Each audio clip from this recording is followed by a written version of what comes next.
Good evening. Good evening, everyone. The formal meeting of the Richmond City Council will now come to order. Madam Clerk, if you would read the announcement regarding interpretation services at tonight's meeting. Spanish interpretation is available in the council chamber. Please see a representative at the rear of the room to receive the appropriate equipment. Spanish interpretation is also available through Microsoft Teams for virtual attendees in need of this service. Disponemos de servicios de interpretación al español en la sala del consejo. Por favor, diríjase al representante para recibir el equipo adecuado en la parte trasera de la sala. La interpretación en español también está poniendo en disposición a través de Microsoft Teams para los participantes virtuales que necesiten dichos servicios.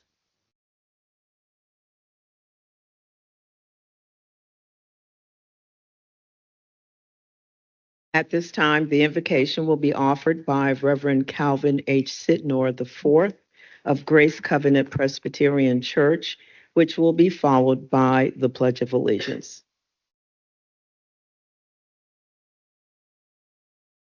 Let us go to the Lord in prayer. Most gracious and loving God, we give you thanks for gathering your servant leaders here, not only as legislators, but also as instruments of hope, truth, justice, and unity for Richmond, our nation, and the world. Thank you for guiding us to this moment. And as we begin this council meeting, we seek your power and presence to inspire each member to bring their energy, intelligence, and creativity to address our city's needs. May their actions reflect fairness, justice, compassion for all residents. Grant wisdom and discernment during our deliberations and decisions. May those who speak amplify the voices of the voiceless, empower the powerless, and provide wholeness to the marginalized. Open our ears to listen with open hearts and minds and engage in discussion with respect and understanding. We ask for your blessings on each council member and all present today. Strengthen their resolve to lead with integrity, act with kindness, and serve humbly. May their efforts contribute to the flourishing of Richmond and its people. Above all, O God, keep us in perfect peace. In your holy name we pray. Amen. Amen.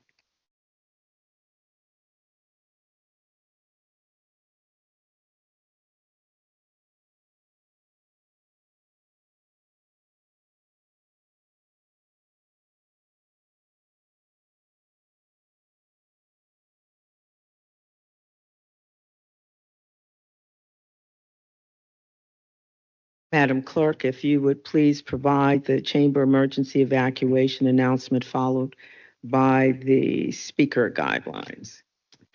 Upon activation of the emergency alarm signal, all persons should immediately exit the building. Please use the exits to the left or right front of the council chamber or the east or west stairwell outside the rear doors of the chamber. Do not use elevators or escalators. After exiting the building, proceed to the assembly area located in front of the Department of Social Services building at 900 East Marshall Street.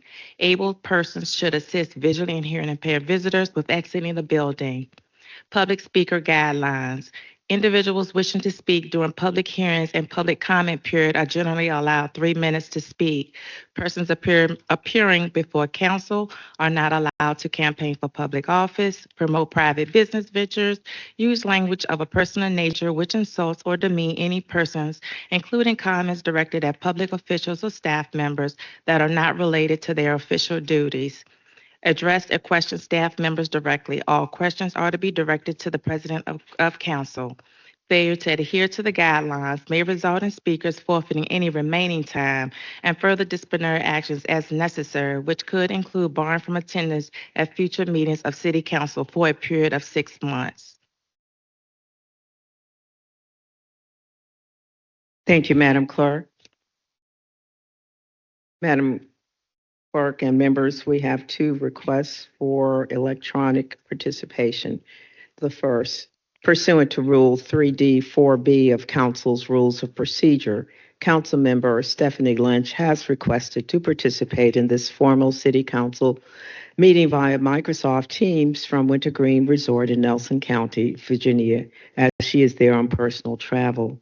The council members present must adopt a motion to approve her participation in this meeting by electronic communication means if it appears to us that her request complies with Rule 3D.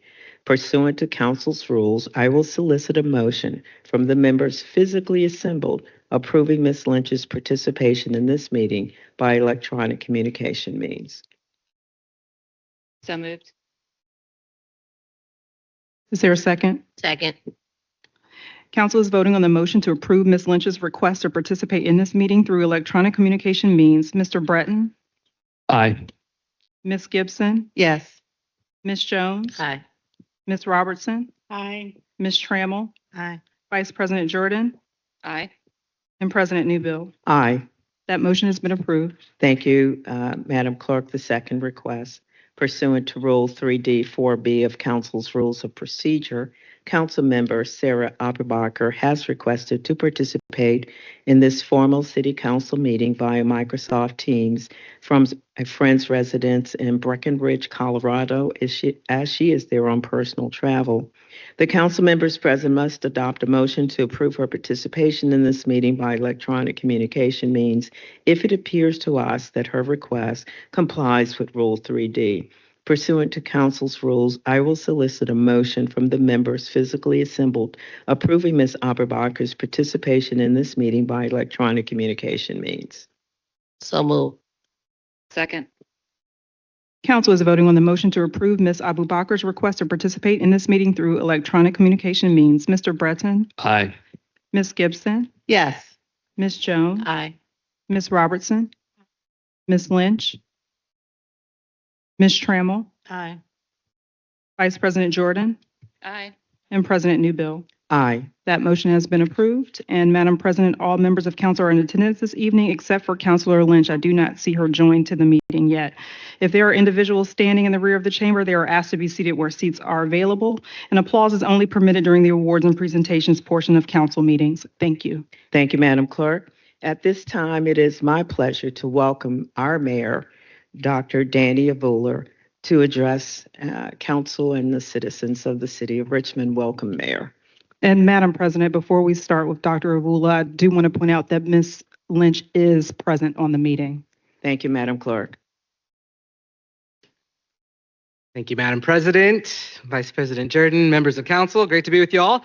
It has been a very eventful 8 weeks on this job.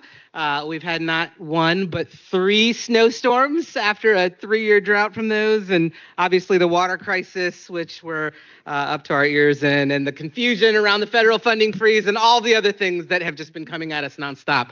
It's been a pretty intense introduction to this job. As it relates to water, much of my time over the past 8 weeks has really been devoted to that initial effort to restore water service and then on shoring up operational resilience at the plant. Dr. Morris is scheduled to give a more detailed presentation to GovOps on Wednesday, but I'll give kind of a brief overview just of where we are now. And as just for our viewers, all of our council meetings are on Legistar, and Dr. Morse's presentation is already uploaded onto that in case anybody wants to take a look at that. And then the other part of what we've been doing is really driving the investigative work in partnership with you all. As you know, we hired a national firm called HNTB to do that work, and we recently got a preliminary report from them. We made that public on February 14th.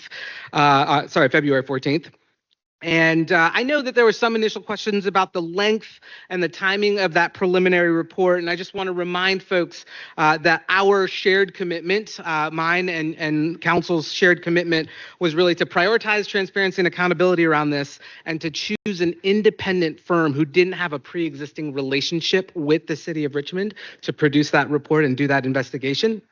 And so that just inherently meant it was going to take longer than some of our neighboring localities who were able to draw on local resources and existing contracts. And I just want to thank President Newmill and Vice President Jordan, who spent a lot of hours alongside me and Sabrina and the rest of the team interviewing a number of different firms before HNTB was selected and brought on board. So they turned the preliminary report around in just under 3 weeks after getting on the ground here in Richmond. And the final report will be coming up next month and will be shared with council leadership as soon as we get it. So just a few high-level findings. The report did affirm that the power outage early on January 6th started the sequence of events, this chain reaction of events that ultimately led to flooding, submersion of key equipment damage, and disruption of service. The report lays out a series of recommendations, I think, which most of you have seen as that report has been published. And many of those recommendations have already been implemented by Dr. Morris as part of our response and enhancement effort. To date, we've invested just under $5 million on equipment repairs and upgrades to the plant, including new UPS equipment, those backup batteries to ensure resilience and redundancy. We've made it without any concerns through those last 2 storms.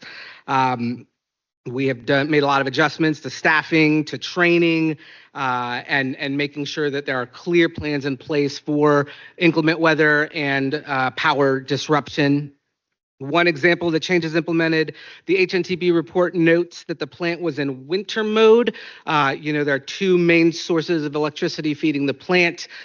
During the summer, both of them are connected and feeding the plant. During the winter, historically, years ago, the city made a decision to implement a cost-saving measure and move into winter mode, which would more rely on one, and then there would be an automatic switchover. And that automatic switchover was part of the failure that led to all these events. So we no longer are doing winter mode. We have restored summer mode, where both electrical sources are feeding the plant. And then above and beyond the investigation, we are participating in conversations with our regional partners about water infrastructure, about the concept of more integrated, resilient water system. Right now, these conversations are really informal. We're just beginning to explore what arrangements might make sense for everybody. As they start to get some substance to them, I'll absolutely inform you, bring you in, and make sure that you're a part of those conversations. But while water issues have clearly demanded a great deal of time, especially in the first month, the city has a lot of different challenges and opportunities. And I wanted to kind of shift to some of the strategic priorities that we've gotten a chance in the last few weeks to really lean into. As I've shared with many of you, the dominant themes that came up over and over during my campaign were around housing affordability, investing in schools, and improving city operations. And so we've translated that into a strategic framework based around a thriving Richmond, where all residents, families, our business community can flourish, and where nobody gets left behind. And that vision is built on 7 key priorities. And the handout that I sent around is just a distillation of what those 7 priorities are. There's obviously a lot more substance behind this. In advance of our retreat, I'll make sure that you guys have more of a bulleted list under each of those 7 priorities that will serve as some preparation for some of the conversations that we'll have. But I wanted to just briefly go over them right now. And I think, both for you all and for all of our residents throughout the city to really understand where our administration's head is at as we head into this work. So the first is really around a thriving city hall, right? And it is the foundation for all of the other work that we do. A thriving city hall is one that effectively stewards resources, meets community needs, and earns residents' trust. And I can't do that alone. This is something that we all really have to do in collaboration with one another. And so one of the things I'm really excited about as we head into this retreat together is just building, the opportunity, the space to give each other feedback, to co-create our vision, and really to think about what it means to be a more effective and efficient city hall. And as we're able to do that, all of these other priorities emanate from our ability to really drive better service from City Hall. So the next foundational priority, thriving neighborhoods that meet community housing needs, and particularly the need for more affordable housing. We are really going to have to act with urgency and creativity and vision. We just saw a federal headline out today that the federal administration is looking to cut HUD by 50%. There are going to be real impacts for folks on the ground here in Richmond. We don't know exactly what those are going to be, but we can do everything we can to be prepared, to think about what are the federal funding streams that are coming into the city, and what can we all do together to make sure that Richmond remains a diverse, inclusive, and affordable city for residents at all income levels. The next priority, thriving families, so that each child is supported and has the opportunity to succeed. We already have a really strong partnership with Richmond Public Schools, and we have a dynamic ecosystem of community organizations that support kids and families. And so we've got to continue to invest and support and prioritize children and families moving forward. A thriving economy that leaves no one behind. We've seen a lot of recent population growth in Richmond, and that is in part due to a strong growing economy. We need to continue to invest in businesses that are here. We need to bring in new ones from other parts of the country. But in all of it, we have to ensure that there are economic opportunities for all Richmonders.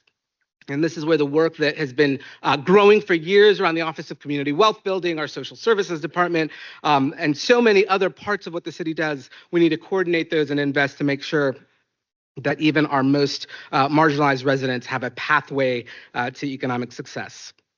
We also have to finish the development projects that are in process and look to be a really thoughtful and well-planned city with a particular focus on South Side. I heard that a lot during the campaign, the need for us to really pay attention to and support our residents on the South Side.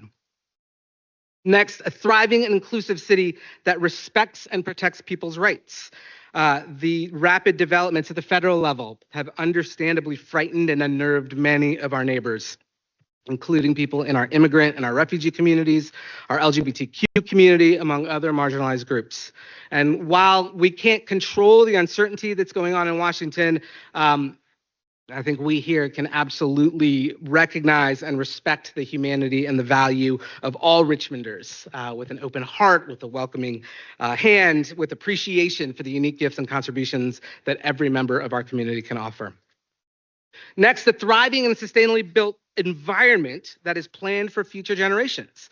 We've seen the impact of climate-related disasters around the country, most recently just in North Carolina and Appalachia, the flooding in Asheville. And so we've got to continue to shift Richmond towards a more sustainable local economy. We've got to be focused on our bike and pedestrian safety, and we need to expand mass transit, create more green space, especially in disinvested neighborhoods, and embrace strategies that will simultaneously promote sustainability as well as racial and economic equity. A thriving Richmond is also one that has the courage to honestly tell its own stories, even when they compel us to confront the sometimes complex and tragic and painful aspects of our past. We're in the middle of Black History Month, and part of my rhythm over February has been to visit different,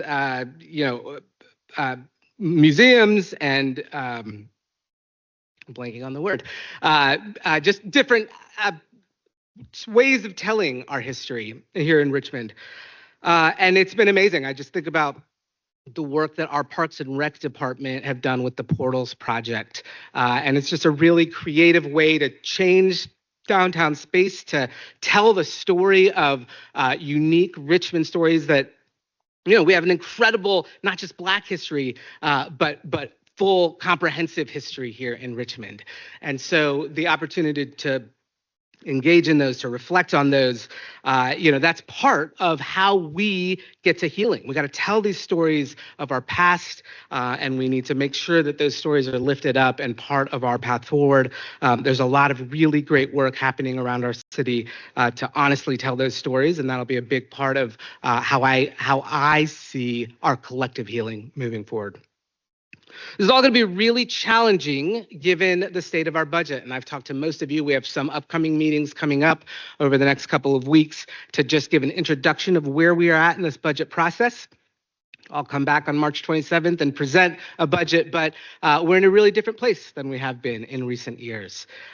Because of some of the shifting funding from federal sources that have been coming over the past few years that have moved over to our general fund, because of our deep investment in our frontline workers, and because of our prioritization of our city employees, we have some real hard decisions to make. And so, in the uncertainty of this moment federally, and the uncertainty of this moment, just as we figure out how to prioritize, there's going to be a lot of challenges in the day ahead. And so just know how committed I am to working with all of you to protect and support our people, our city, and our shared vision of a safe, resilient, and thriving Richmond. Thanks so much. Happy to take any questions, and obviously our staff and team are here to do that as well. Thank you, Mayor. Councilwoman Trammell. Mayor, thank you for this. I really appreciate this. I know that I don't have a chance right now to ask you questions on all of this because I do have questions. And I know there is a couple of things one thing I can say is public safety's left out, and also our seniors with this, with the high assessments and things like that, because our real estate tax is still $1.20. But I know, like I said, I can't ask you those questions now, but I will be at the retreat, so I can definitely ask you some questions, and so that you can help me fully understand this a lot better. Absolutely, Thank you. Councilwoman. Thank you. And just Mayor. know, public safety is part of our vision of a safe and thriving community. And so we absolutely need to support our friends in public safety and make sure that they continue to have the resources they need to keep the community safe. And also, Mayor, I understand that, but we also got to have the judges in the city of Richmond that support our police officers, because when they go to court, and I've seen things that happen in the courtroom that I did not like. And when officers come out of there throwing their hands up like, what's the use? Mhm. Something has to be done about that too. Thank you. Thank you. Thank you. Councilmember Gibson. Thank you. And thank you. We certainly have been through a wild ride at the start of 2025, and I want to thank you for your accessibility and responsiveness in a really wild time. I appreciate the breakdown that you've provided, and I think, as you and I have spoken quite a bit, I think where we agree is on, particularly when we talk about a thriving city hall. I mean, I really think that begins with trust. Mm-hmm. Trust both with the thousands of employees that work in our city, and also with the community at large. And so, I would just encourage us to think about how we can continue to grow trust in the city. Some things that come to mind for me. One is, as it pertains to the water crisis, I appreciate the fact that we had the third-party entity do it, that it was an independent study, but there are many questions that have been left unanswered. One is regarding the generators. I mean, there have been a lot of questions in both the community and the media that the word generator, I don't think, existed in that document. Myself and my colleagues, we submitted many questions, and I think it's important to ensure that those questions that are still relevant are all answered very clearly in the final report that comes out. I know myself, I had questions about Dominion's involvement, and where all the money that we've been spending as a city on our utilities has been going and how it's been spent. I appreciated the update in your remarks just now about that, where you noted that $5 million has been invested by the city thus far. I might have missed that, my apologies, but that was the first I'd heard that number, the $5 million. And so again, in the effort of rebuilding trust, I think that the public deserves to see a very clear breakdown of how that $5 million has been spent, and what that specifically looks like, particularly if we are in a moment where we're talking about needing to cut back. That is, I think, probably where I want to make sure we have given the most information possible. So look, I mean, this is an environment where we have seen escalating property taxes year after year after year. And while we continue to tell the public that we're not changing their rate, people know that the amount that's actually coming out of their pocket is going up, and property values have continued to escalate. And so I have some question or some unease, right, when we are talking about needing to cut back at a time when we are cutting back, but then telling the community that they will be paying more. And so I want to encourage you to also make sure that the CAFR is come out. The public, we need to know how the dollars have been spent in the past. And I think prior to seeing any cuts in the budget, we need to make sure that there's a clear story and clear documents have come out. And I'd love to continue to partner with you to think about ways that we can bring more transparency. I'm talking about like a FOIA library, and ensuring more of these, advisory documents are made public. Excited to continue to work with you on this. Thank you. Thanks, Councilwoman. Thank you. Councilmember Maybe one quick response. The ACFR has been completed and published. Is that correct? Yeah. So it is. That one's up, and I think many of your ideas about transparency, including a FOIA library, are on our list of things, and obviously welcome your continued input on that. Thank you, Mayor. Councilmember Jones. Thank you, Madam President. Hi. Thank you for this. And thank you for the breakdown and giving us an understanding of your vision. I don't know if it's a question or a comment, but for the one that talks about a city that tells its stories, when we've talked a little bit about this, I just want to make sure that in telling the stories, we are cognizant of who first, because a lot of what our city looks like now does not reflect the people that are actually here, specifically our Black and Brown sisters and our Latino communities. So when we are telling the stories, I want to make sure that the people who are telling the stories reflect the people of the stories that they're telling.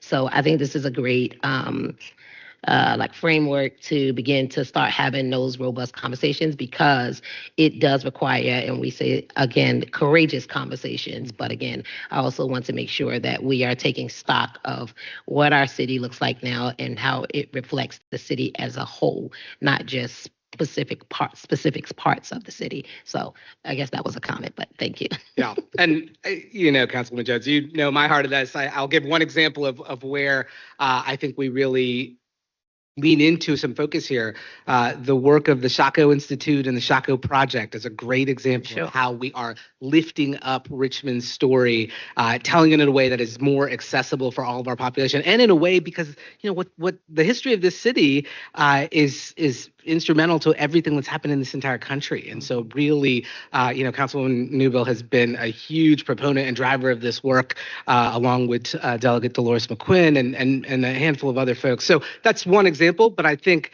I think finding as many folks who have a story to tell and finding different ways outside of just the big projects for those things to be highlighted. I absolutely agree with you, and I'm sure I will hear from you if it's not happening. So no, I look forward to working together on that. Thank you. Councilmember Robertson. Madam Chair. Good evening, Mr. Mayor. Good evening. Appreciate the work that you've been doing. Come in with a lot of really challenging things before us. And so we're happy to have you and your team and look forward to building our collective efforts together and recognizing that big sign that we've had on that back wall since I've been on city council, one city, our city, that really continuing to be enhanced to be the greatest reality possible to make that happen. I just want to elaborate, and I appreciate your handout, kind of got in front of our retreat a little bit. We'll have to get you a handout as well. But I just want to reemphasize your commitment and this council commitment to affordable housing. And the one thing that you've said this afternoon as it relates to the concern that we all are very, very concerned about as it relates to what's going on at the federal level and the impact that it's going to have on not only Richmond, but the United States and global, it seems to me. But when you're speaking to, and I was briefed on this earlier as well, as the proposed cuts to HUD, which is the primary department right now that provides the additional funding that we use to support affordable housing and those other amenities in our communities that are desperately in need for it. 50% cut in HUD, if we just make that same assumption that we may be facing 50% of what we have been receiving, the impact that that's going to have, and the challenge that we talk about every day about the cost of housing, which is largely driven by the lack of supply and increase in the inventory of supply. And the primary community areas that we have, and which I'm fortunate to have an opportunity to be in pretty much every sector of the city in the 6th district, but infrastructure and building infrastructure so that we can build on land that is not, that grant us the greatest opportunity. And considering the fact that we potentially could face 50%, we've been asking for 20 years for a dedicated source of revenue for affordable housing. And in partnership with that, infrastructure development in Southside, 6th District, 7th District, 8th District, 9th District is critical. And we're going to miss out on what potential opportunities if we do not partner equally as much with the infrastructure to make those kind of things happen. So I know where your heart is as it relates to affordable housing, and I know that you know where mine is. So I'm hoping that we'll really start, our retreats will be turned into more effective work sessions that we really seriously talk about the issues that are at hand and methods by which we can create real priorities, because it's difficult to fund all of our priorities. And so some of these things that it's going to make a difference in us being able to not be facing a severe budget shortfall, and surely our inventory of affordable housing in our communities and with infrastructure to support development is monumental to the revenue stream. And I appreciate all that you're doing. Look forward to the good partnership that we are going to experience over the next 4 years and maybe a little bit longer. Thank you. Absolutely. Thanks. Thank you. Councilmember Breton.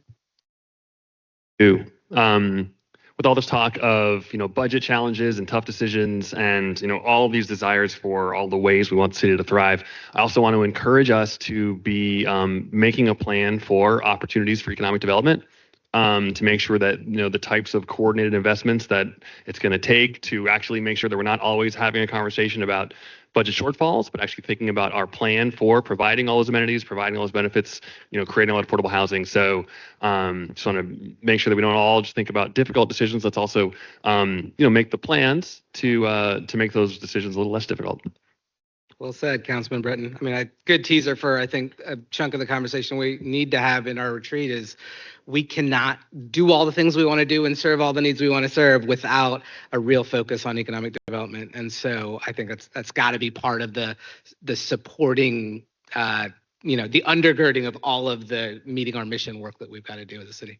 Thank you.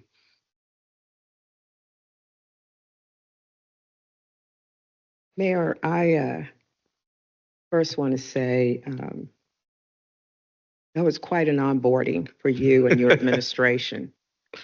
And I just have to thank you for your willingness throughout to work collaboratively with City Council and with the citizens of the City of Richmond to address the challenges before us as we work collectively and collaboratively to create an even greater city for all. The priorities that you've articulated, these are, really the overlap and how they come together between council is just bespeaks what I think is a absolute success in terms of the path we're on. And so, again, I'm going to be brief, but just really want to say thank you. Look forward to our ongoing collaboration for our city. Thank you, Madam President. Thank you. I do as well. Thank you all.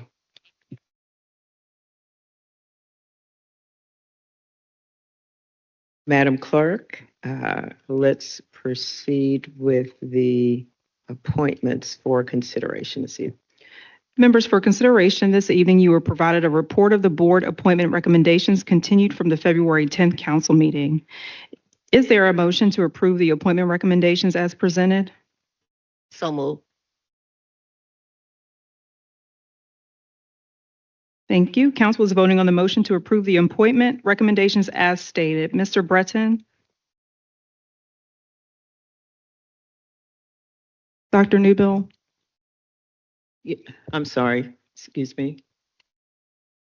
Councilmember Gibson, you had a comment? Yes, I just wanted to share I have a comment on this vote that we discussed prior to this Okay. regarding two members of the appointments.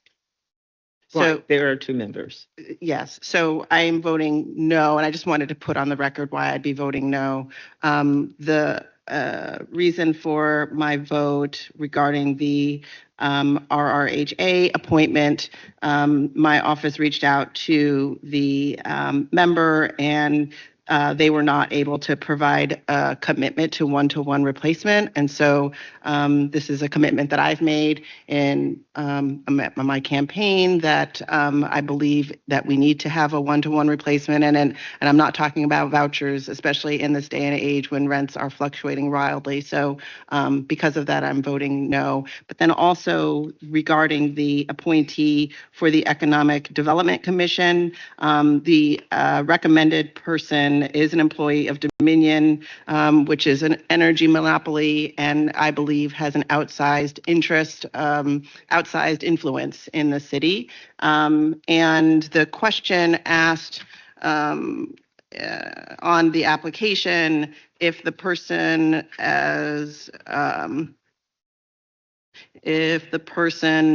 works for an employer that is either has a contract with the city or is a contract with the city, and it may have been an error, but the answer to that question was no.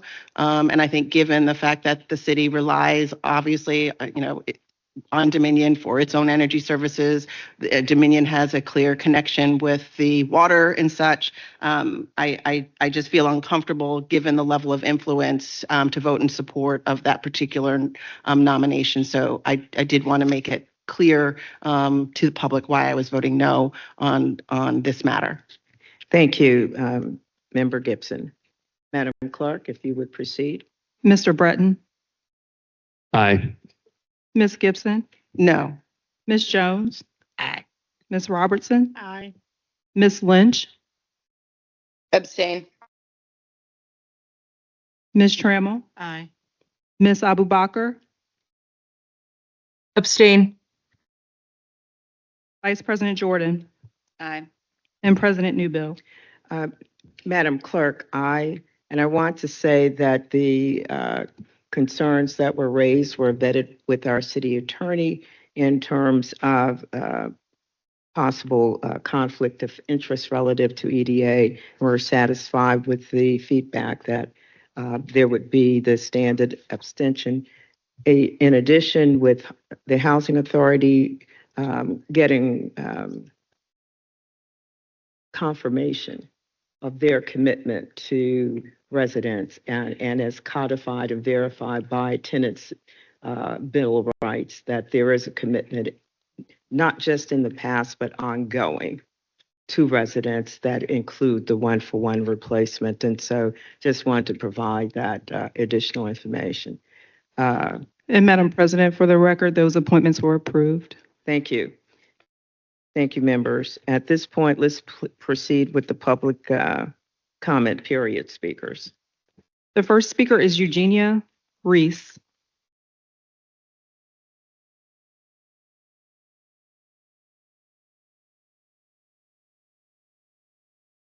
Thank you. My name is Eugenia Reese, and I reside at 2914 Floyd Avenue. And I'm here today to ask you to put a stop to the storage warehouse building planned by VMFA as it is planned today. which is in the middle of the museum district, right behind the studio school. I know this issue has been brought to your attention before, but this is what's happening right now under everyone's noses, and here's the why. VMFA needs to store their artwork for a couple of years during the construction of their addition, and they will claim that this warehouse is essential for the expansion of the museum, and this is untrue. While they certainly need a temporary storage for the artwork, they have many other alternatives, both temporary and permanent. Some they already own, others they would have to rent. But the options that they have with the $7 million that they have allotted to this project are plenty. But the truth is, they won't even consider them. We have proof that the plans for the building of this mega warehouse behind the school in the middle of historic residential area started in 2022. They didn't even share that at that time with their own board of directors or the neighbors. This was a plan purposely kept secret. Everything was done under the water, trying to get permission, not permits, bending the law and making it up as they went. The best proof of this is what they did share with the city and what they have not shared with the city. When they first approached the zoning administrator in October of 2022, the response that they received was, and this I quote you, "The use of that lot for the museum on an independent lot from the museum and owned by the foundation is not permitted as a principal use. It cannot be an accessory use as a separate lot, yet alone across the street." They did not like this response. So they got an approval from the city planning instead. They claim it not to need that special use permit because they are building a warehouse as an accessory dwelling. And this is not true, and this is not lawful. This monster of a warehouse is much larger than the school, and it will not serve the school in any capacity. You have 30 seconds. Excuse me? You have 30 seconds. I'm sorry? You have 30 seconds. 30 seconds. Okay. Well, I will wrap this up by sending you to a website that we created and explains everything that I don't have time to say. But this is what's happening rva.com, and it tells you all the untruths that VMFA has been telling us about this warehouse. All we're asking is for no backroom deals, for basic fairness, and for due process to apply to all. We all love. That is your time. Thank you, Ms. Reese. The next speaker is Abraham Castillo.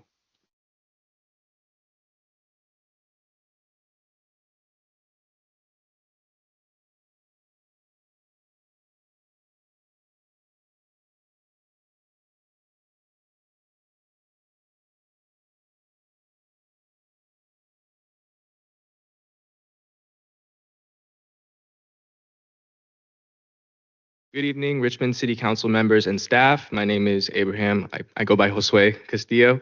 I recently became a resident of the 6th Voter District, and I'm also a community organizer with New Virginia Majority.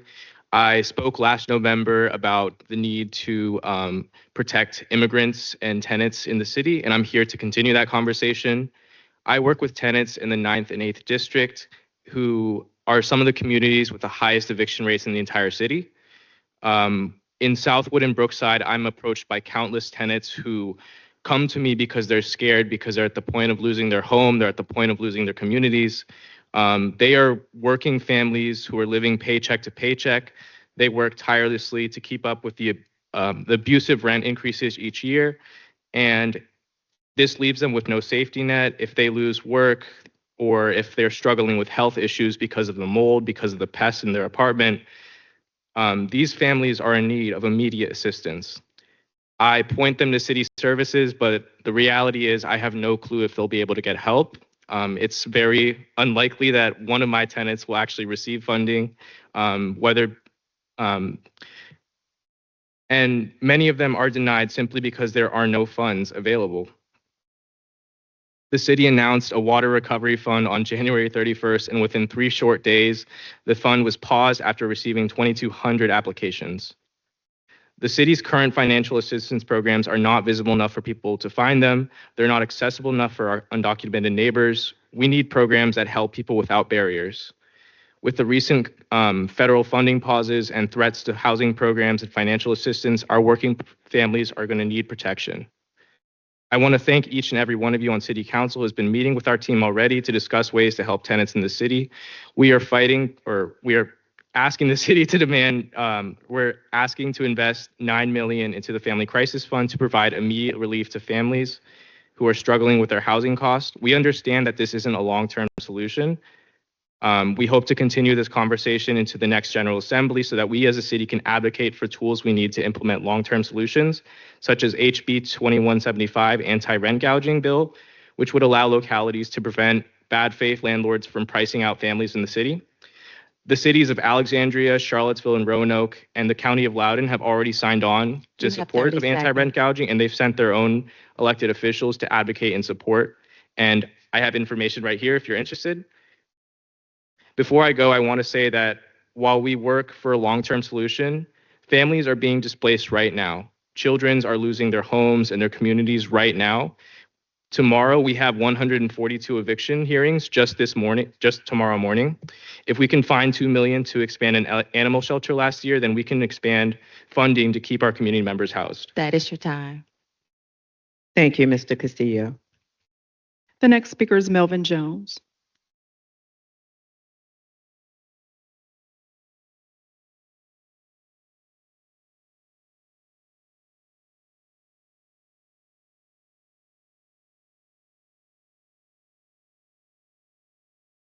Good afternoon. My name is Melvin Jones. I reside in the 3rd District, and I would like for City Council to take a look at this while I'm talking, if possible. I think you got enough. Please.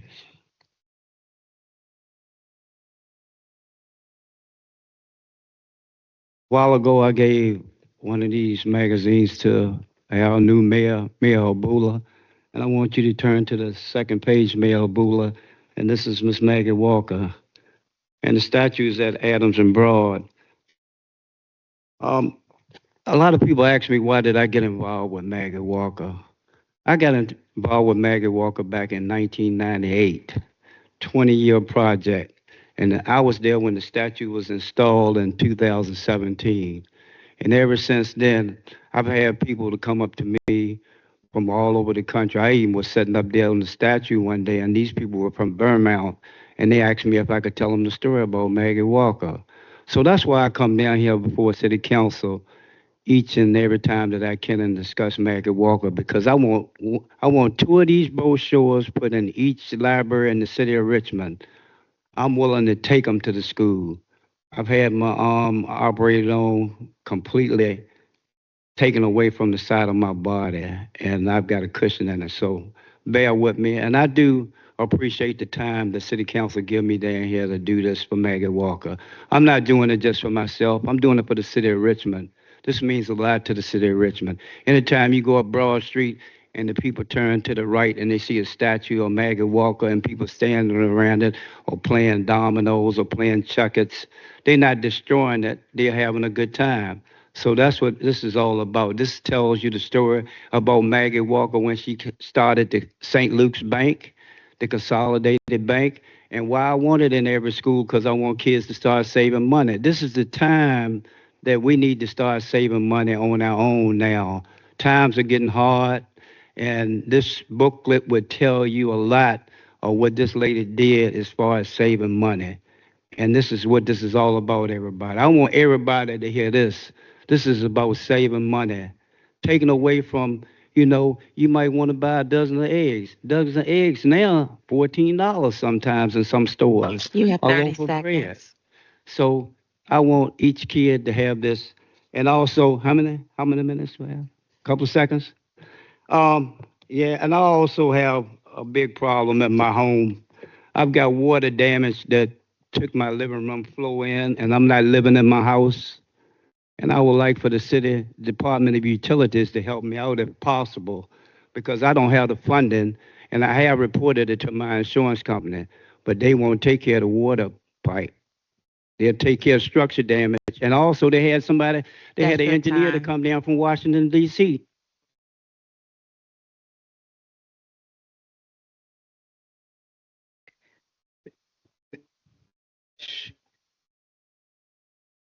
Mr. Jones, thank you.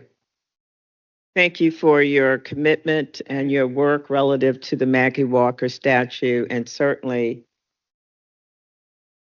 I'm looking over there. Cordell, is that you? If you would reach out to Mr. Jones. Thank you.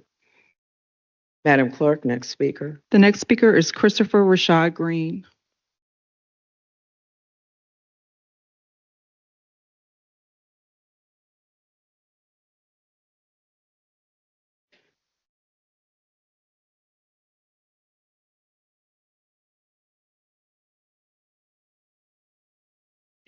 Good evening, honorable council people. My name is Good evening. Christopher Rashad Green. I live in the 6th District. Thank you, Ms. Robertson, Honorable Ellen Robertson, for serving our district. Greetings to all of you. I'm here on behalf of concerned citizens, brothers like me. I want to share a story about being stopped and frisked. For my entire life, I've been stopped and frisked in different states. So I want to share an experience I had in 2018. I had just got my license in 2017, and I'm driving from the north side to Churchill. I lived in Churchill at the time, and many of you know me that I'm living, right now I'm not doing any criminal activity.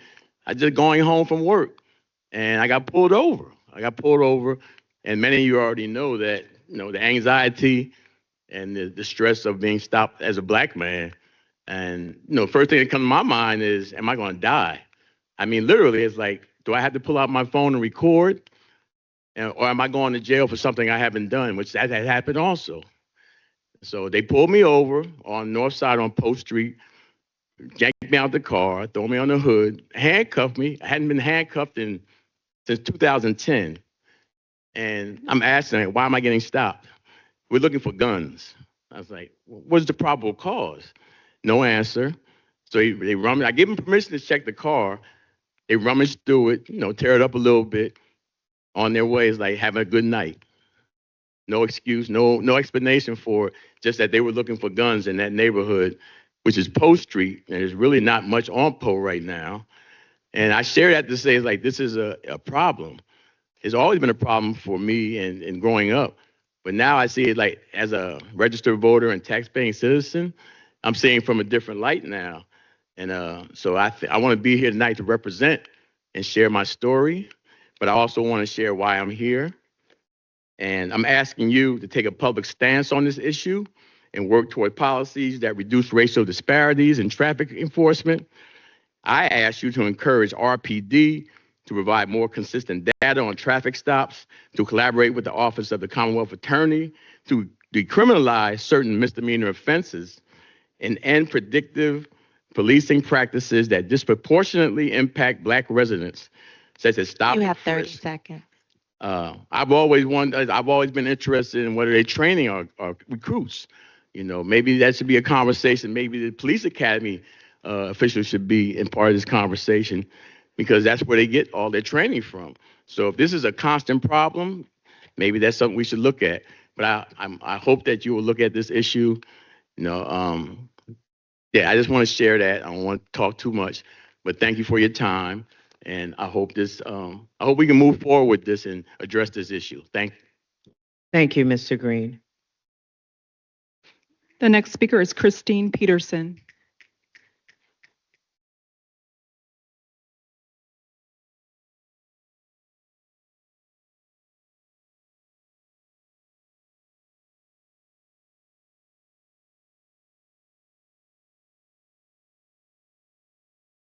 I'm Chris Peterson. I'm the chair of the Richmond Public Library Board of Trustees, and I'm going to tell you 3 things in 3 minutes.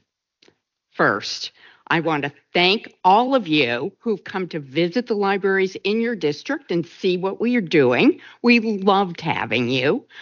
And thank those of you who mention what's going on at the library in your newsletters and let us talk to you. We appreciate that. And we also appreciate listening to you and what we can do better to help your constituents. Next, I want to talk about the water crisis. And we had a small role, but in several of our branches, we were able to distribute water. We think that's good team play for the city and the administration, and we were happy to do it in English and in Spanish, answering questions and giving support that you're supposed to do. Now, those are two good teamwork experiences. I want to talk about where we've been proactive, and that's my third topic. We at the library want to do everything we can for the residents of our city, and we think we can be helpful. So instead of just sitting by, we decided during National Library Card Month that we would develop a plan, fresh and exciting, to get as many people to get new library cards and come and use our library services. So we started working with every division in RPL. We teamed up with a ice cream maker. See, that's a winner.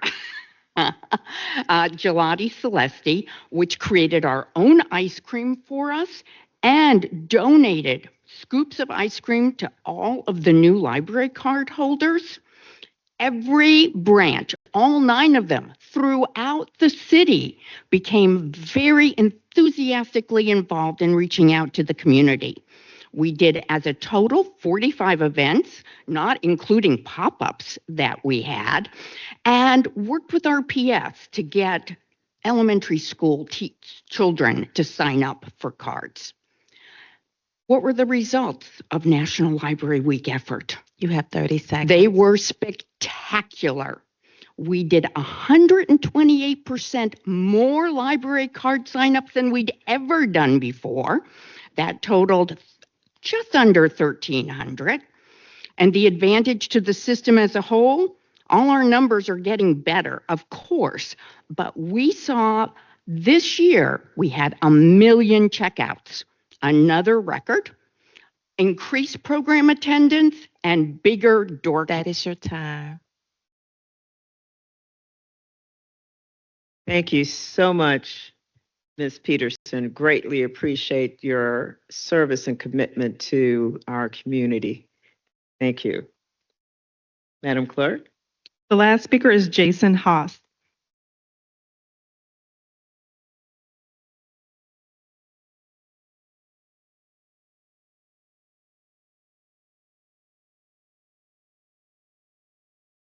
Good evening, City Council members. I'm Jason Haas. I'm from the 4th District. I come to you as a son, a brother, a husband, and a father. I'm a federal employee and a 24-year U.S. military veteran. I was born right here in Richmond, Virginia. I'm a son of Richmond. I'm a son of Virginia, and I'm a human being. And right now, our human freedoms are under attack. Power is being consolidated by those who want control, not liberty. On February 19th, 2025, the official White House Twitter account, and it's still up, posted an image of the president wearing a crown with the words, "Long live the king." That should send shivers down everybody's spine. The motto on that flag right there, the Virginian flag, Sic Semper Tyrannis. Thank you. Thus always to tyrants. I'm a Virginian. I have no king. The man who co-authored Heritage Project 2025, now heads the OMB, has openly stated one of his goals for federal employees is to put them in trauma. Let me say that again. A government official has declared that his goal is to inflict maximum trauma on public servants. That's me and the people right in this room. And yes, I've gotten the emails. Sic Semper Tyrannis. I can tell you firsthand that every day I go to work, I see good, hardworking people shaking in fear. I see people crying. These are not political operatives. These are our friends, our neighbors, and our families. They're what keeps the checks and balances in place for this nation. Burn it all down, then the checks and balances are gone. Sic semper tyrannis. Richmond, we have always stood up when it matters. We stood up against the casino project. Twice. Because it was a scheme designed to siphon money from the poor and funnel it to the rich. We tore down monuments when it meant standing for our fellow humans. We launched the Richmond Human Rights Commission to hold power accountable. Richmond, we have the courage to do what is right when the time comes. That time is now. Sic semper tyrannis. So, City Council, we need you right now. Who is our modern Patrick Henry? You have 30 seconds. Copy. Where do we organize? Where do the people of RVA gather and show that we are not afraid?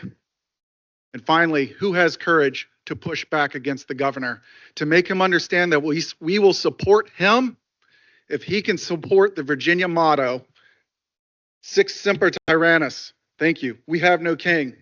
City Council members, I have your back. I will continue to have your back. Do you have mine? That is your time. Thank you, Mr. Haas, and certainly thank you for your service. I'd like to thank all who came down this evening to provide comment and look forward to follow up. Some there's been outreach to already, others there will be more outreach to. Thank you. With that, Mr. Clerk, let's move on to review any amendments to tonight's agenda.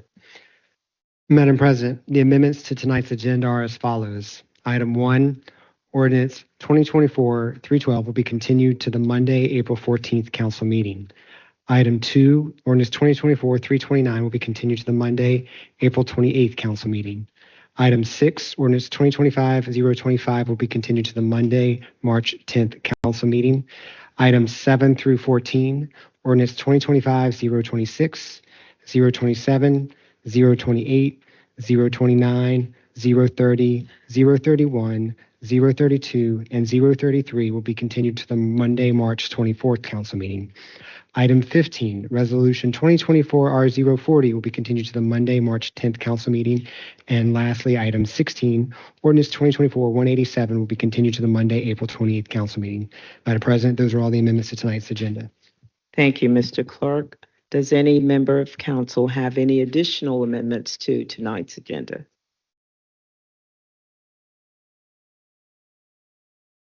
Seeing none, is there a motion to accept the agenda as amended? So moved. Second. Council is voting on this evening's agenda amendments as presented. Mr. Breton, Aye. Ms. Gibson, Yes. Ms. Jones, Ms. Robertson, Aye. Ms. Lynch, Aye. Ms. Trammell, Aye. Ms. Abu Bakr, Aye. Vice President Jordan, Aye. and President Newbill. Aye. That motion was approved. Thank you. And Madam President, the consent agenda consists of the following items. Item 3, Ordinance 2025-022. Item 4, Ordinance 2025-023. And lastly, Item 5, Ordinance 2025-024. Those are all the items on tonight's consent agenda. Thank you, Madam Clerk. We will now have a public hearing on the consent agenda items. Are there persons present desirous of speaking in opposition to any of the items on the consent agenda? Madam Clerk, are there any persons present virtually desirous of speaking in opposition? No, there were no individuals that called before the 10 a.m. deadline to speak virtually on any of the items. Thank you. Are there persons present that wish to speak in favor of any of the items on the consent agenda? Seeing none, bring it back to council. The public hearing is closed. Any discussion, inquiry, comment, council members? Seeing none, Mr. Clerk, please call the question. Council is now voting on the consent agenda as presented. Mr. Breton? Aye. Ms. Gibson? Yes. Ms. Jones? Aye. Ms. Robertson? Aye. Ms. Lynch? Aye. Ms. Trammell? Aye. Ms. Abubakar, Aye. Vice President Jordan, Aye. and President Newbill. Aye. Those papers have been adopted. Thank you, Madam Clerk. Let's move on to the approval of the minutes. The minutes to be approved are from the Monday, February 10th, 2025 informal and formal meetings of council at 4 p.m. and 6 p.m. If there are no corrections and/or amendments, those minutes will be approved as presented. Those minutes have been approved. Thank you, Madam Clerk. Let's move on to the list of new legislation for this evening. Members, the list of legislation for introduction this evening, consisting of items 1 through 7, has been provided to you, and the pieces of legislation thereon are hereby introduced as presented. A copy of the list is currently available for public inspection at the rear of the chamber, and an electronic copy and copies of the new legislation will be available on the city's website by Tuesday, February 25th. Thank you. Thank you, Madam Clerk. We'll now move on to reports and announcements, starting with Councilmember Trammell.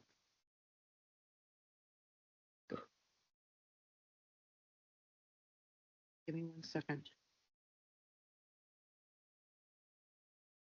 I want to say that, first of all, I want to thank Mayor Danny Abula for staying in contact with me and with everybody else, everybody in the city, with the water crisis and some of the other things, the snowstorms and all of that. And also want to thank Public Works, Public Utilities, and Dominion Power for all that they did. I have to say that I was informed over and over and over about, because I had so many people in my district that didn't have power during this last storm. And Felix was always texting me, calling me to let me know, because they were seniors that had no electricity. Some of them had no oxygen. And then the food went bad and insurance didn't cover that. But also Bobby Vincent was always there helping me, because I know that when the tree went through the house on Evergreen over there in that area, and thank you, Sabrina, because you were right there with me too. And there was a Dominion Power truck, and Bobby Vincent sent his crew out there to help. But people did not understand that our people cannot get out there and start cutting those trees until Dominion Power gets there to get the tree limbs off of the wires that came down and the poles. So I just wanted to just say, you got a good team. And I wanted to say that they need a raise. The employees in Public Works and Public Utilities, they need a raise. I look at some of the things going on at City Hall, and I have, questions about it. It just breaks my heart when I see things that's going on that's not right. And Dan, I know you and I are supposed to meet maybe tomorrow, but I'm not able to meet in the morning, but I can after the public safety meet. Okay. Oh, no, I got to be on Yorktown for a celebration for Habitat Home that's being built. But you can come with us. It's only like 20 minutes. But I just, I just look at your employees in finance and all of that, and they don't get the credit. They don't get the thanks that they need. And I know that we have the Teamsters here that's still trying to, get a contract, and utilities and Public Works falls under them, I believe. And I know that Sabrina's been working hard to try to help make this happen. And I just want to say that, Mayor, you're like, I'm just so happy to see that you come here and you kept your word. You said you were going to come to the council meeting. You knew that I would ask you some questions. And when I look at this tonight and I go over it, I will have some questions on Friday. And if I can't get all those answers, then, because I know that Sarah and Stephanie will probably have some questions too once they see this, and my other colleagues too. But I just want to say thank you for being so open to us and not trying to hide things. And like I said, when you came here, you did not expect what had happened on January the 6th. You'd only been here like 5 days, and then you get hit with the snowstorm, and you have a good person right there that's right there with you. And that, I have to say, she's done an excellent job. Even before you became the mayor, she was helping me last year too. Also, people are asking me, when is our next meeting? Our first meeting will be on Thursday, March the 13th, and I believe Sabrina's coming to speak to us. And also Colette McEachin, the Commonwealth Attorney. She will be there along with the police and the fire. And I believe we have another speaker. But anyway, that meeting is going to be Thursday, March the 13th from 6 p.m. to 7:30 p.m. at the Satellite.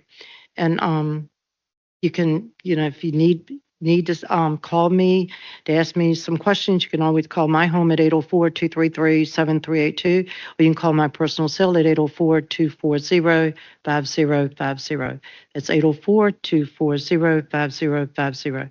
And Mayor, a lot of my people are asking me to please ask you to look at the homeowners who are suffering right now, trying to hold on to their homes because the assessments are way too high and the tax rate stayed $1.20, but people still have mortgages and they're going up. Like somebody in my district just called me Saturday screaming and crying because her mortgage went up $300 and she's retired.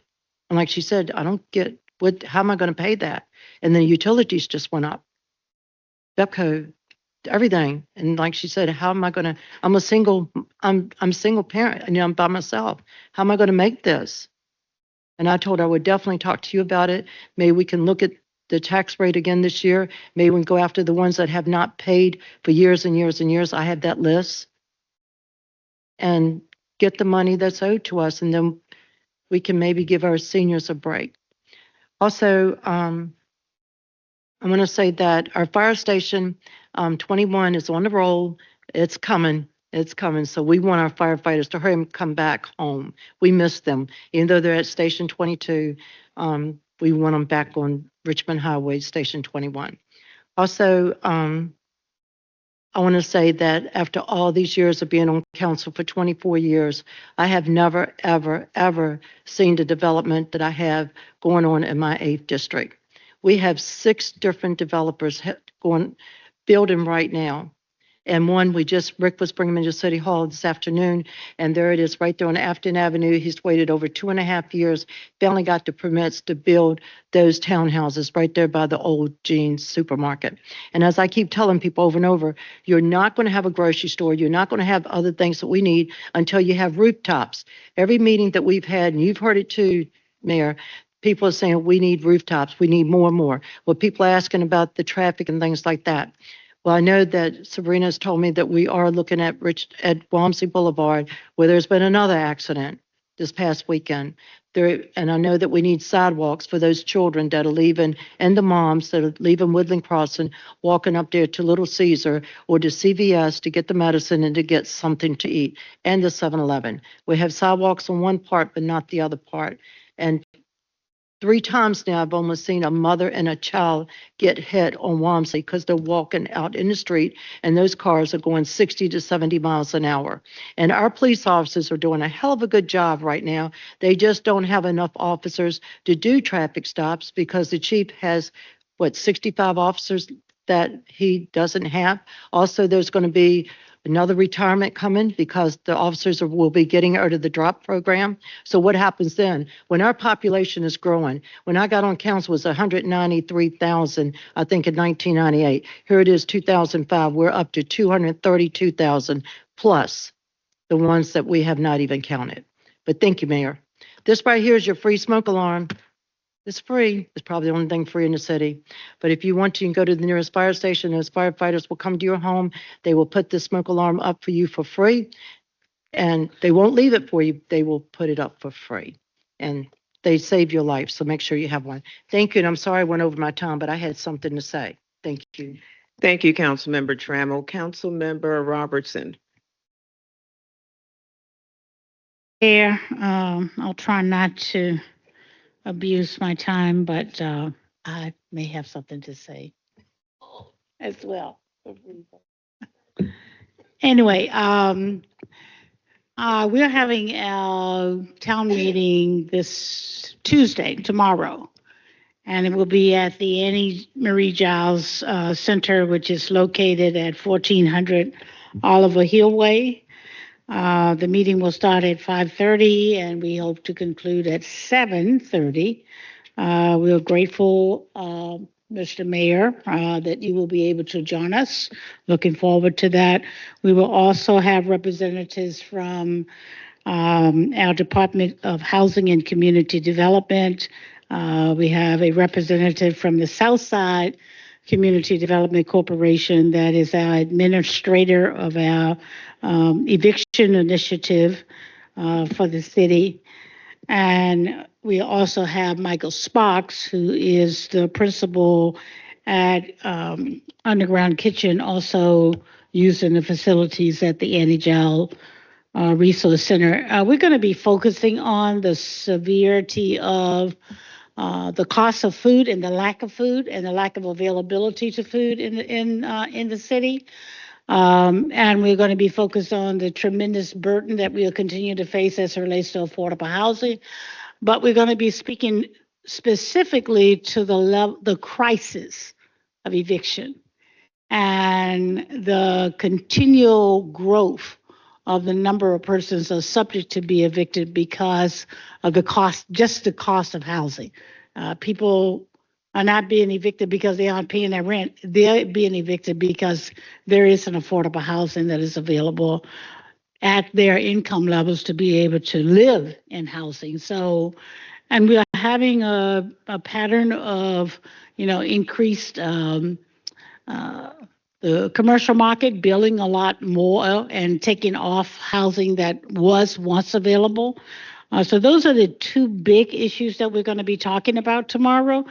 We are fortunate for what we have going on at the Annie-Jowell Centers now with the underground kitchen and the facilities there, and how we are looking at creating a very effective, healthy food hub to provide meals. We have a training class that is going on right now that we've got residents coming and bringing their children, and they're eating wonderful, delicious meals and foods that they've never thought that they would eat before. But we're teaching them how to prepare those foods and partnering with the medical institutions to address health disparities simply because people do not have adequate housing. They're not living in safe housing, and they certainly do not have access to healthy food. So that's going to be our primary focus. And lastly, when we talk about grocery stores, we had a presentation at the Planning Commission where they strongly let us know that 7,000 people within 3 miles radius is what it takes for a grocery store to want to locate. And the average income for the area needs to be at least $55,000.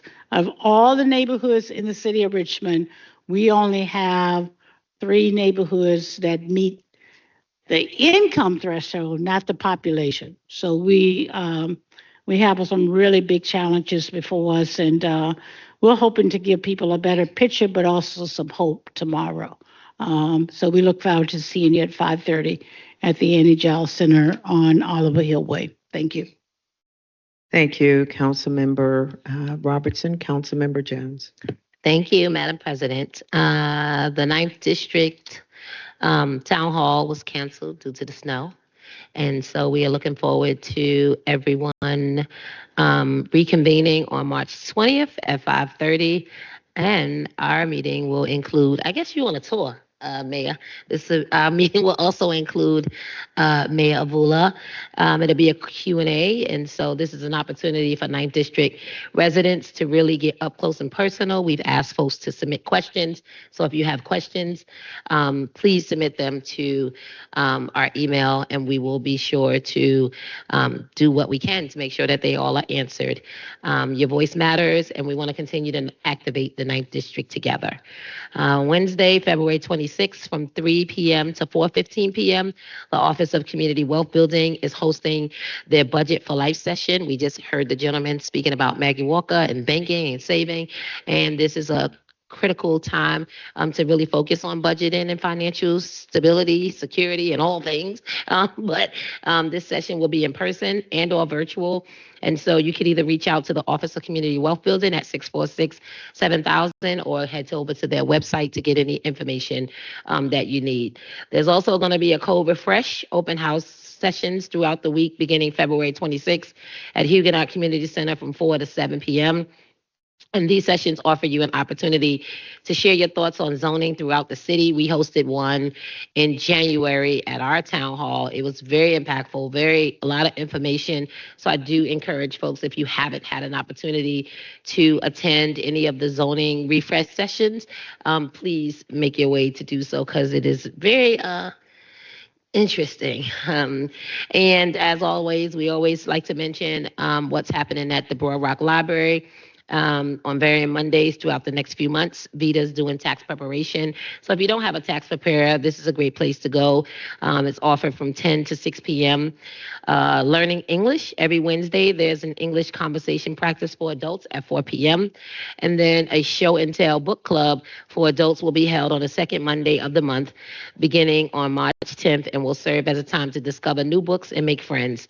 For more information, you can go to Broad Rock's library or website, or stop by and get to know Heather and all the crew over at Broad Rock, who are doing amazing things to support the community. And really, again, it's all about activation in the night. So they do a lot of activation.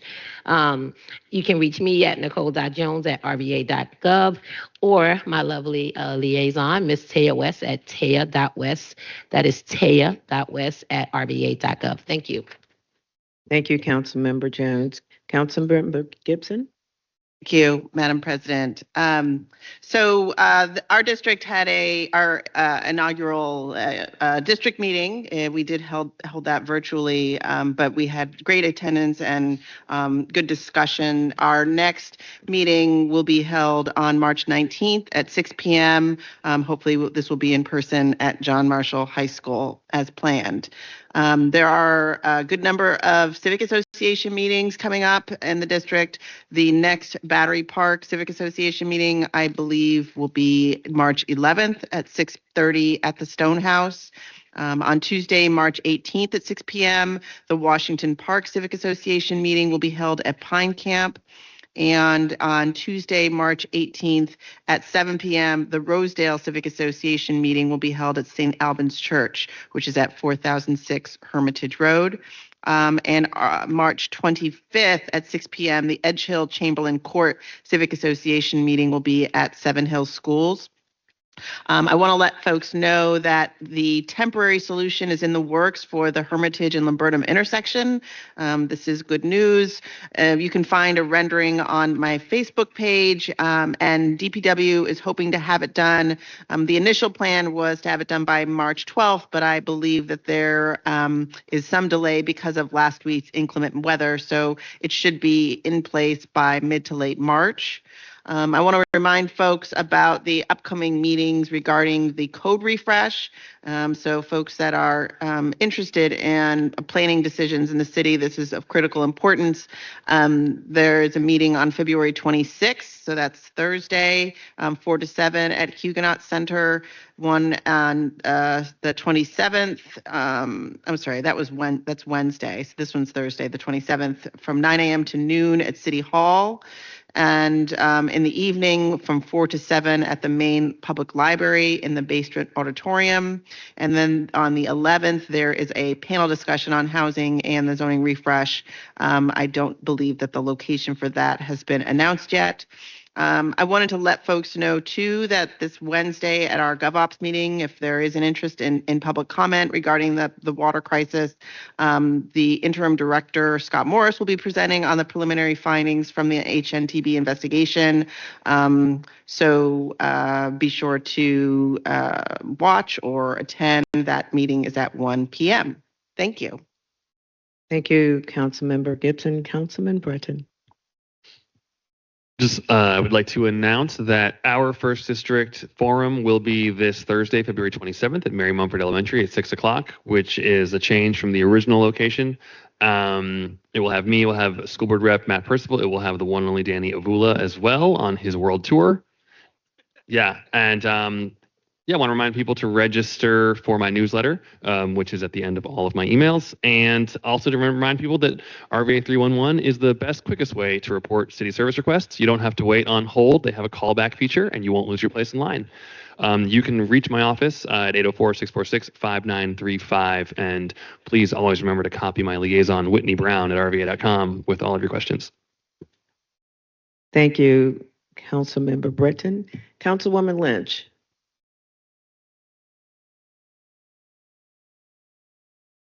Hey, can you hear me? Yes, we can. Okay, great. Sorry, I was trying to unmute. Just real quick before I get started on civic associations, wanted to acknowledge, the extreme impact that we are seeing locally of some of these Trump, the administration's executive orders. And it is just there's a large breadth of impact from anything from the order that stopped gender affirming care at VCU to treat people locally, to the ORR, Office of Refugee Resettlement Services, executive orders that are coming down wreaking havoc on our undocumented communities. So I can't underscore the importance of everything that we can do locally to try and protect our community members who are experiencing the impacts of that, and certainly hearing a lot from constituents recently. It's heartbreaking, but it inspires us to action. So just know that we're working on a variety of different options together, and holding our breath, and analyzing every which way and corner and turn that we can to figure out what we can do to protect folks. So I just want to make sure we acknowledge that.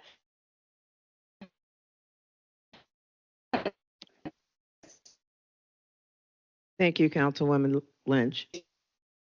Yep. Okay. Vice President Jordan. Thank you so At much. 7 p.m. this information is shared. Hello? Yeah, you're Yes. breaking up a little bit. Sorry. Had you concluded, Uh-oh. Councilmember Lynch? Hello? Yes, we can hear you. Can you hear us? Yeah, it sounded like somebody. Did I cut out? I apologize. No, I thought Um, you had concluded your comments, but please proceed. Oh, okay. Yeah. Nope. Just on to civic associations. Carolina Civic Association will be meeting Tuesday, March 11th at 6:30 at Unity Church. The Sens Avenue Safety Committee will be meeting virtually on Thursday, March 13th from 6 p.m. with our Department of Public Works and our police department, and they share this information via their listserv. The city will be hosting the Dutch Cycling Embassy on Friday, March 14th, and this free event is open to the public. It's a rare opportunity to chat with design professionals behind some of the world's best urban infrastructure. Super excited about this. It will take place from 4 to 6 p.m. at Main Street Station, and you can sign up through Eventbrite, and we also have info coming out on that in our newsletter. And then lastly, the 5th District will be hosting a town hall on Thursday, March 20th at 6 p.m. Location is TBD. Keep an eye out for the invites for that.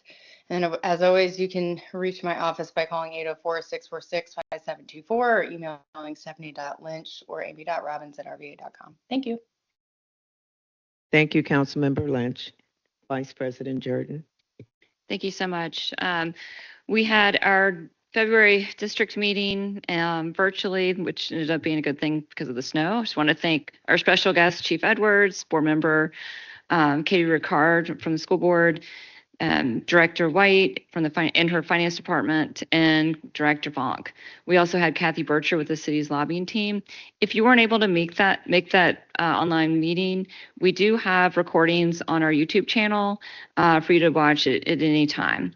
Our next meeting will be in person Wednesday, March 19th at 6 o'clock at the Midtown Green. And we're looking forward to having interim director Scott Morris with us. He had to reschedule because of the snowstorm, as well as we'll be covering the budget, so upcoming budget. Second Street Summit. Jackson Ward residents and stakeholders, please mark your calendars for Monday, March 3rd. The Department of Planning and Development Review will host a Second Street Summit community meeting from 6 to 7:30 at Buna Kerr's Ethiopian Cafe on 2nd. This meeting will provide residents an opportunity to review and discuss the revised strategies for the corridor. Attendees will be able to vote on their favorite strategies which will help the city and the community prioritize projects, programs, and efforts during the implementation stages. A lot of work has gone into this by the community. I really appreciate everyone who's come out to date. Please help us push through to the final iterations. Appreciate my council colleague, Ms. Jones, talking about the code refresh already, so I'm going to skip that section and close with a fun one. Dogwood Middle School is doing a production of Frozen, and they're bringing their Magic of Arendelle to the stage with on Thursday and Friday at 6 o'clock. Doors open at 5:30 on the, this Thursday and Friday at 6 o'clock. Doors open at 5:30, and on Saturday at 11 a.m. The doors open at 10:30. A $5 donation to support the Dogwood PTA is welcome. Snacks and drinks will be available. Circling back to my March district meeting, we will also have Peter Briel talking about RVA 311. So if you need anything from our office, as always, you can call 804-646-6532. Find us on social media at Catherine, Katherinej, RVA.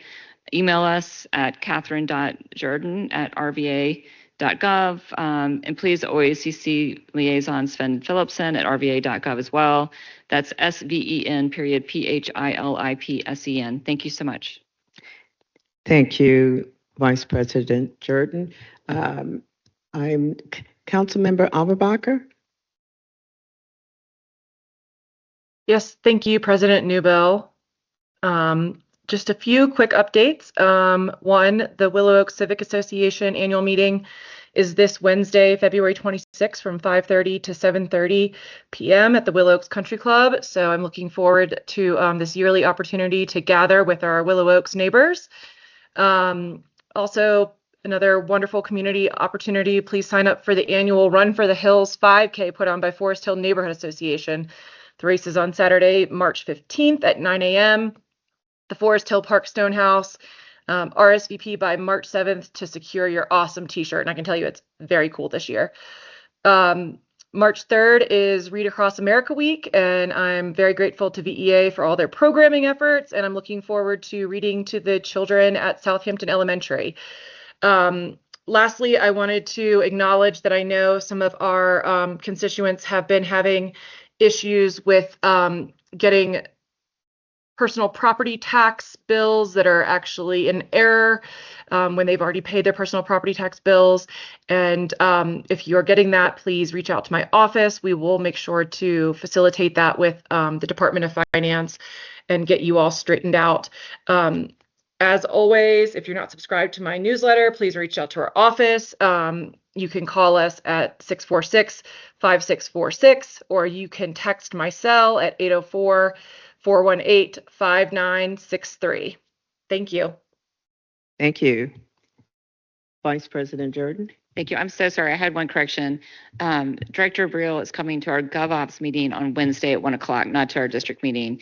And just to remind everyone that at that Governmental Operations Committee, we will be having, he's coming to my district meeting as well, but we will be having a report on the HNTB interim report by interim director, it's a lot of interims, Scott Morris. So please, if you have questions about that water crisis report, this is a great opportunity to come, bring them. If you're not available to come, you can also submit them to myself or other committee members. Thank you so much. Thank you. Let me just thank my council colleagues for highlighting the zoning refresh events across our city, and just would like to encourage Richmonders to come out to learn more about the draft pattern book and the potential zoning district's progress and the progress of the zoning code update. Again, Wednesday the 26th, Thursday the 27th, Thursday the 27th. So the first is in the morning, second in the evening, and then March 11th at MLK Middle School. As this is Black History Month, I would be remiss if I did not recognize one of the Richmond's hidden figures, Dr. Margaret Gittins Dabney. I had the honor of joining her family on Friday for her homegoing celebration. She was 104 years of age. She earned her bachelor's degree from Boston University and doctorate in education from Vanderbilt Peabody University. Dr. Dabney served as Dean and Dean Emeritus of the School of Education at Virginia State University. She helped establish Richmond Community High School and the Appomattox Regional Governor's School, and served as a consultant for the U.S. Department of Education. And so this month, it is my absolute pleasure and honor to recognize her as one of our incredible treasures and leaving such an incredible legacy in our city. And so, again, that was Dr. Margaret Gittins Dabney. For us in the district, our next district meeting will be Thursday, March 27th at 6 p.m. We're changing the date, so we will give you the time, the place at our next meeting upcoming on the 17th of March. Actually, it will be the 10th of March. We'll have the finalization of the date.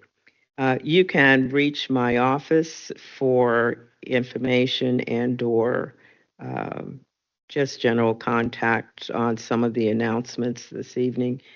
You can reach my liaison, Sam Patterson, at 804-241-7544, or you can reach me at 804-543-7837. With that, members and all attended, thank you for joining us. This meeting now stands adjourned.